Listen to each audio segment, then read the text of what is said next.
Hello students, तो हम start करने जा रहे हैं AIPGT के लिए क्लासेस। तो हम सबसे पहले स्टार्ट करेंगे सुश्रुत संहिता। सुश्रुत संहिता में भी हम पढ़ेंगे जो डॉक्टर अनंतराम शर्मा के द्वारा लिखी गई है। ठीक है, तो हम स्टार्ट करते हैं।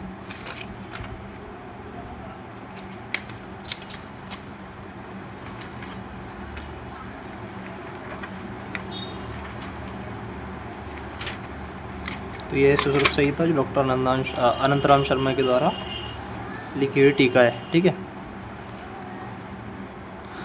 हम सबसे पहले देखते हैं कि सुश्रुत संहिता की हिंदी टीकाएँ कौन कौन सी होती है। तो एक लिख लीजिए आप, आयुर्वेद तत्व संदीपिका जो अंबिका दत्त शास्त्री के द्वारा लिखी गई है,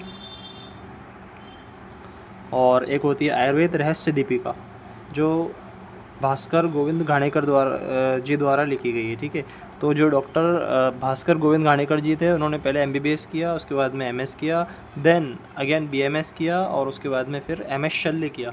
ठीक है, और उसके बाद में ये टीका लिखी है। कौन सी? आयुर्वेद रहस्य दीपिका। इसमें आयुर्वेद और मॉडर्न का समावेश है। उसके बाद में आती है एक सुश्रुत विमर्शिनी जो डॉक्टर अनंतराम शर्मा द्वारा लिखी गई टीका है, जो कि हम पढ़ना स्टार्ट कर रहे हैं। ठीक है, यही वाली है।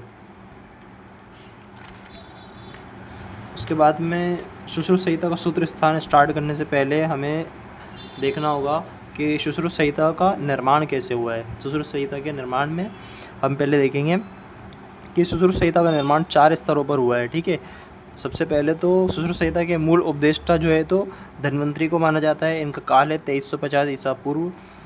इन्हें आदिदेव भी कहा जाता है और दीर्घ तपा भी कहा जाता है। ठीक है, उसके बाद में काशीराज देवदास का काल जो है तो 1000 से 1500 ईसा पूर्व माना गया है।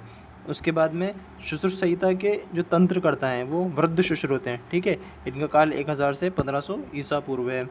इन्होंने सुश्रुत तंत्र की रचना की है। ठीक है, ये तंत्रकर्ता हैं।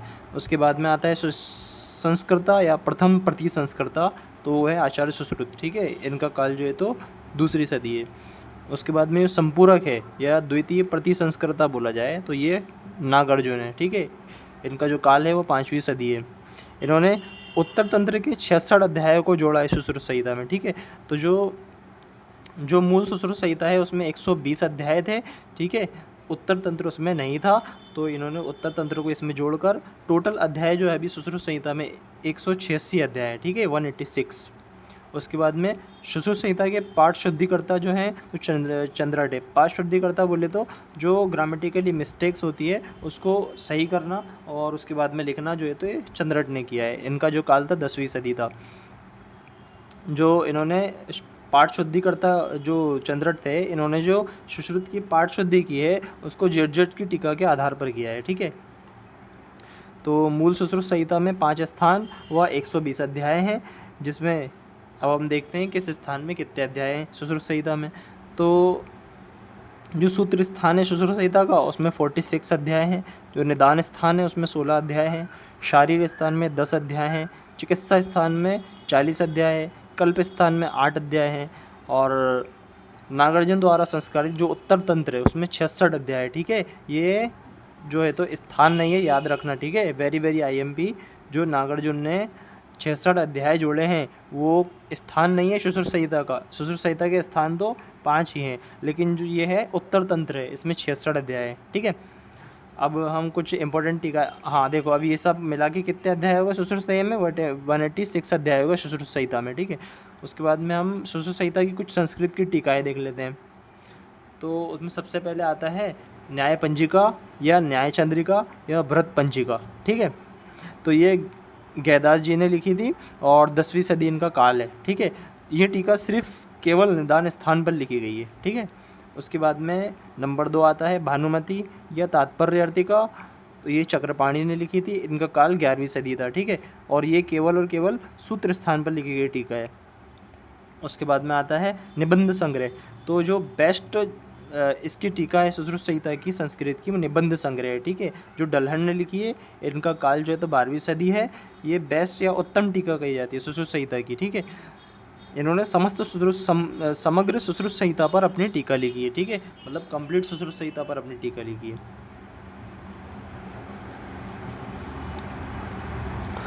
उसके बाद में आता है नंबर 4 पर सुश्रुतार्थ संदीपन। ठीक है। ये हारण चंद्र ने लिखी है। इनका काल जो है तो 20वीं सदी है। इन्होंने भी सबंग सुश्रुत संहिता पर अपनी टीका लिखी है।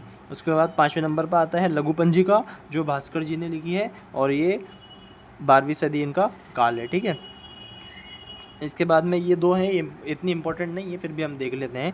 टिप्पण नाम से एक टीका है संस्कृत की, जो माधव जी ने लिखी है, जो अपने आचार्य माधव का रही है नहीं, ये दूसरे माधव है।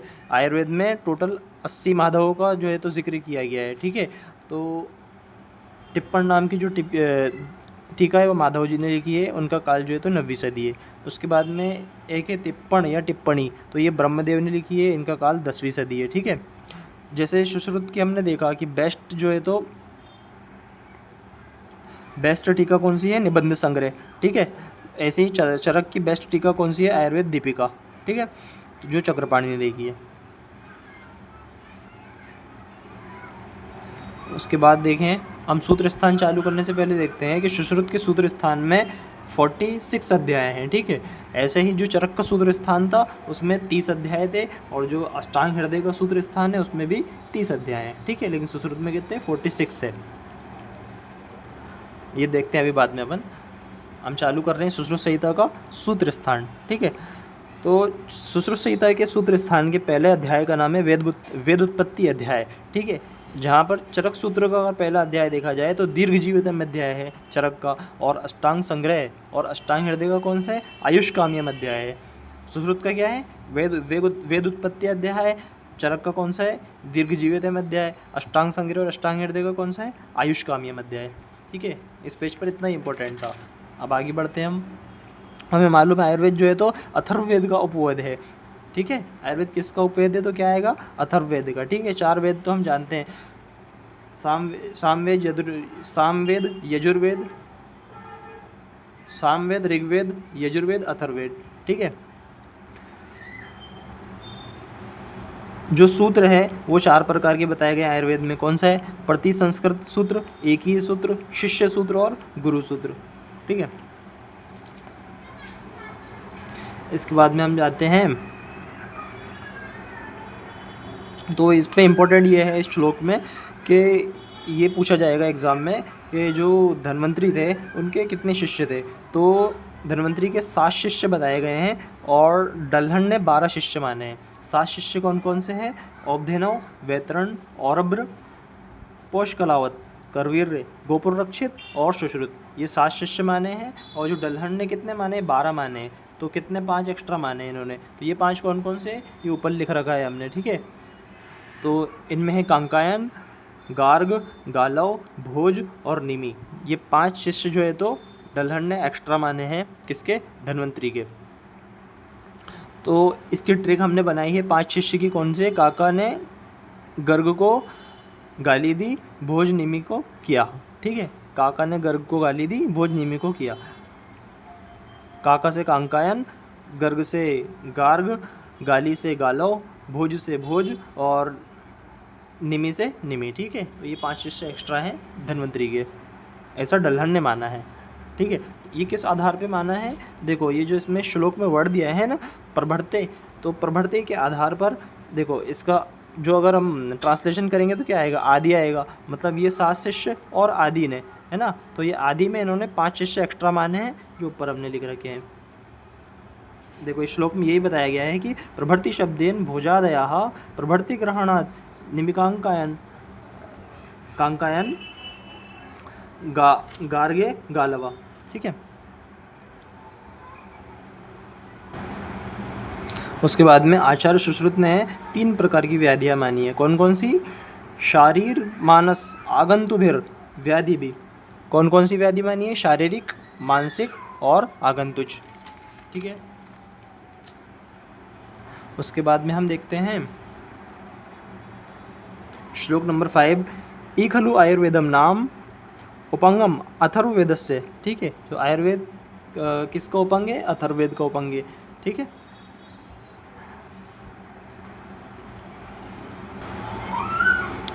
उसके बाद में आगे दिया है श्लोक शतसहस्रम अध्यायम सहस्रम च कृतवान स्वभु। मतलब स्वभु किसका पर्याय है, ब्रह्मा का पर्याय है। तो देखो जो ब्रह्मा संहिता में जो क्या है, श्लोक कितने हैं, शतसहस्रम, मतलब 1,00,000 श्लोक है ब्रह्मा संहिता में। उसके बाद में अध्यायम सहस्रम चा, अध्याय कितने हैं इसमें, 1000 अध्याय हैं, ठीक है। और अपन लिख लेते जानकारी के लिए कि गोरक्ष संहिता में भी कितने हैं, 1,00,000 श्लोक हैं, ठीक है। उसके बाद में एक इम्पोर्टेंट पॉइंट ये ऐड कर लेते हैं, काश्यप ने आयुर्वेद को पंचम वेद माना है, ठीक है। पंचम वेद आयुर्वेद को किसने माना है, तो क्या आएगा, काश्यप ने माना है, ठीक है। तो अपन ने देख लिया आयुर्वेद अथर्ववेद का उपवेद है। उसके बाद में आ जाते हैं आयुर्वेद के 8 अंग, ठीक है। तो सुश्रुत संहिता के सूत्र स्थान के 6ठे श्लोक में दिया हुआ है आयुर्वेद के 8 अंग का जिक्र किया गया है, ठीक है। सुश्रुत संहिता में पहले अध्याय में दिया है ना, सुश्रुत संहिता के सूत्र स्थान के पहले अध्याय में दिया है। और अगर चरक संहिता में हम देखा जाए तो चरक संहिता के 30वें अध्याय में, मतलब चरक संहिता में सूत्र स्थान का जो आखिरी अध्याय है, 30वां अध्याय, उसमें जो है तो अष्टांग आयुर्वेद का जो है तो जिक्र किया हुआ है। और जो सुश्रुत है उन्होंने पहले अध्याय में किया है, ठीक है। वेरी वेरी IMP याद रखना। अब किसने किस सीक्वेंस कैसे रखा है इन 8 अंगों का, ये भी बहुत महत्वपूर्ण है, एग्ज़ाम में पूछा जाता है। तो अगर हम देखें सुश्रुत का सीक्वेंस, तो इसको आप नंबरिंग कर लीजिए। शल्यम, शालाक्यम, काया चिकित्सा, भूत विद्या, कौमार भृत्यम, अगत तंत्रम, रसायन तंत्रम, वाजीकरण तंत्रमिति, ठीक है। तो जो आचार्य सुश्रुत हैं उन्होंने शल्य प्रधान ग्रंथ बोला जाता है सुश्रुत को, तो उन्होंने शल्य तंत्र को पहला दिया है। उसके बाद में शालाक्य तंत्र, फिर काया चिकित्सा, फिर भूत विद्या, फिर कुमार भृत्य, अगत तंत्र, रसायन तंत्र और वाजीकरण। तो एग्जाम में कैसे पूछा जाएगा कि आचार्य सुश्रुत ने कुमार भृत्य को किस नंबर पर रखा है अष्टांग आयुर्वेद में, तो आंसर आएगा 5 नंबर। तो इसलिए आप इसको नंबरिंग कर लीजिए। और इसका सीक्वेंस याद रखने के लिए हमने एक ट्रिक बनाई है।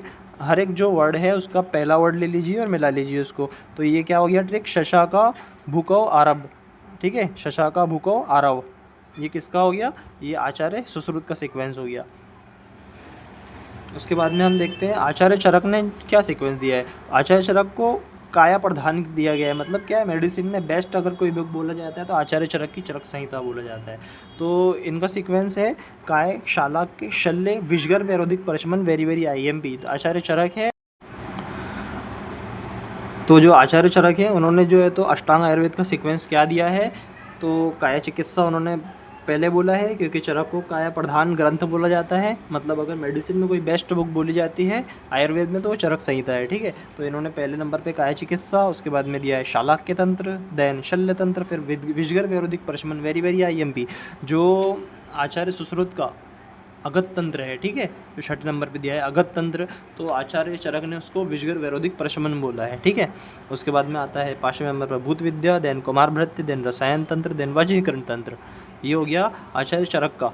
तो हमने आचार्य सुश्रुत का जो अष्टांग आयुर्वेद था तो उसका हमने उसको सीक्वेंस याद करने के लिए जो ट्रिक बनाया था वो क्या थी, शशाका भूको आरव। अब इसमें भी पहला वर्ड्स लेके बनाएंगे तो क्या बनेगी, काशाश विभु कौरव, ठीक है। इसमें क्या था, शशाका भूको आरव, ये है काशाश विभु कौरव, ठीक है। ये आचार्य चरक के अष्टांग आयुर्वेद की ट्रिक हो गई। उसके बाद में अब अष्टांग हृदय का तो आपको श्लोक वैसे भी याद होगा, फर्स्ट ईयर में ही याद करवा देते हैं, तो आपको एक बार पढ़ के बता देता हूँ मैं। काय बाल ग्रह ऊर्ध्वांग शल्य दंष्ट्रा जरावशान अष्टावंगानी तस्याहुष चिकित्सा येषु संसृता।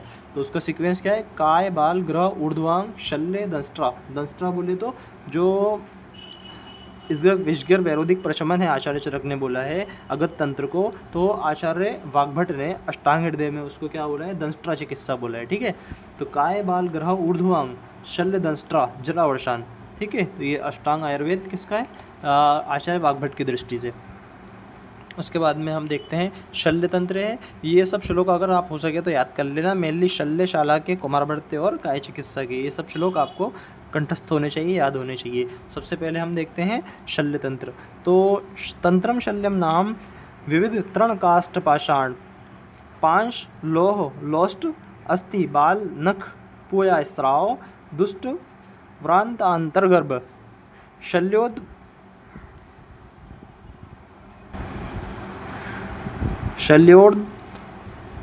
शल्योधरणार्थम यंत्र शस्त्रचार अग्नि प्रणिधान व्रण विनिश्चयार्थम चा, ठीक है। शल्यतंत्र क्या हो गया, देखो ये जो शल्य की, शालाक्य की और ये अष्टांग आयुर्वेद की जो एक की परिभाषा आचार्य सुश्रुत ने सुश्रुत संहिता में दी है, वो किसी भी संहिता में ऐसे अलग अलग परिभाषा देखने आपको नहीं मिलती। ठीक है, तो शल्य तंत्र क्या होता है, आप इसका हिंदी एक बार देख लेना। अष्टांग आयुर्वेद का शल्य तंत्र नामक वे अंग है जिसमें निम्नलिखित का वर्णन किया जाता है। ठीक है, नाना प्रकार के घास, तृण, है ना, लकड़ी के टुकड़े, पत्थर, धूल, लौह, मिट्टी, अस्थि के टुकड़े, बाल, नाखून, पुए और स्त्राव यानी सेक्रेशंस, मूढ़गर्भ, दुष्ट व्रण आदि शल्य रूप पदार्थों को निकालने की विधि का वर्णन, यंत्र शस्त्र झार चिकित्सा, अग्नि के प्रयोग का रोग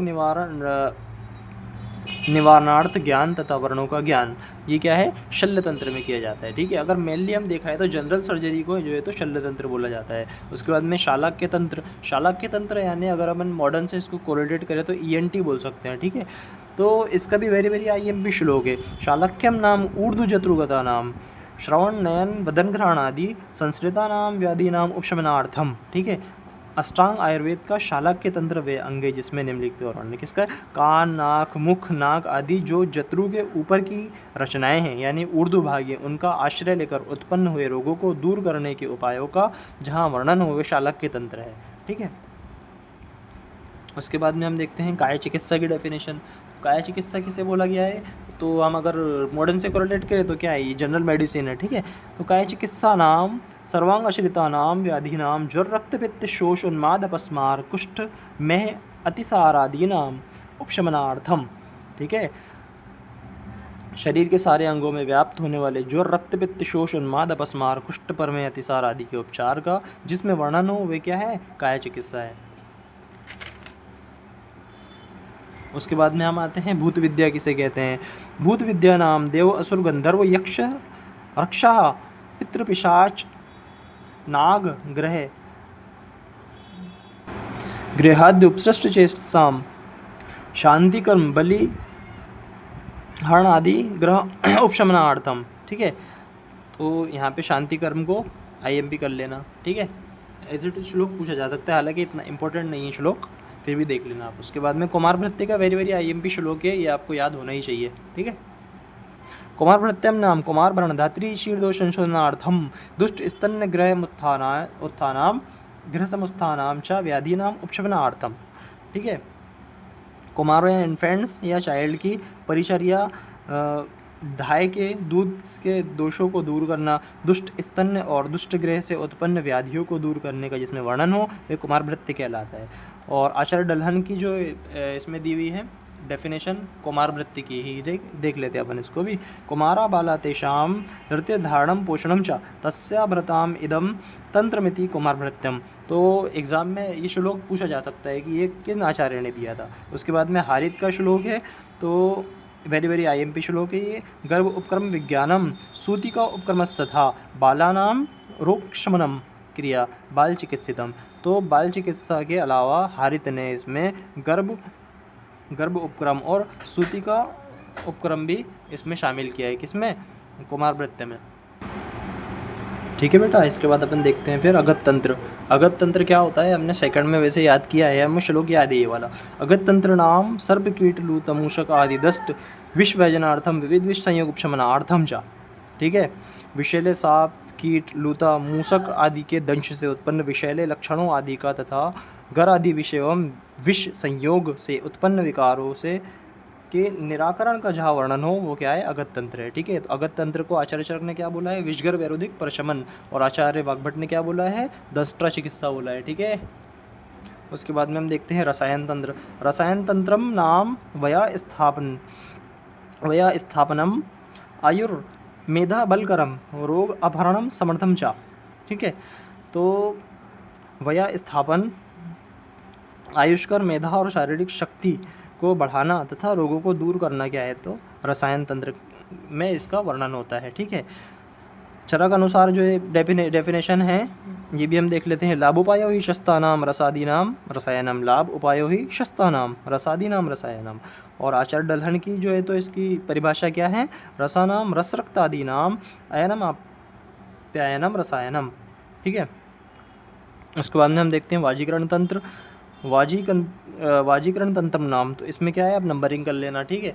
तो 1 2 3 4 5 1 2 3 4 एंड 1 2 3 4, ठीक है। तो वाजीकरण नाम अल्प अल्प पे 1 नंबर कर लो, दुष्ट दुष्ट पे 2 नंबर कर लो, क्षीण क्षीण पे 3 नंबर, और विशुष्क पे 4 नंबर, ठीक है। रेतसाम नंबर क्या है, मतलब क्या है, शुक्र है, इस पे नहीं करना है। तो जो अल्प हो, दुष्ट हो, क्षीण हो और विशुष्क हो, है ना, इस पे आप नंबरिंग कर लीजिए। उसके बाद में क्या है,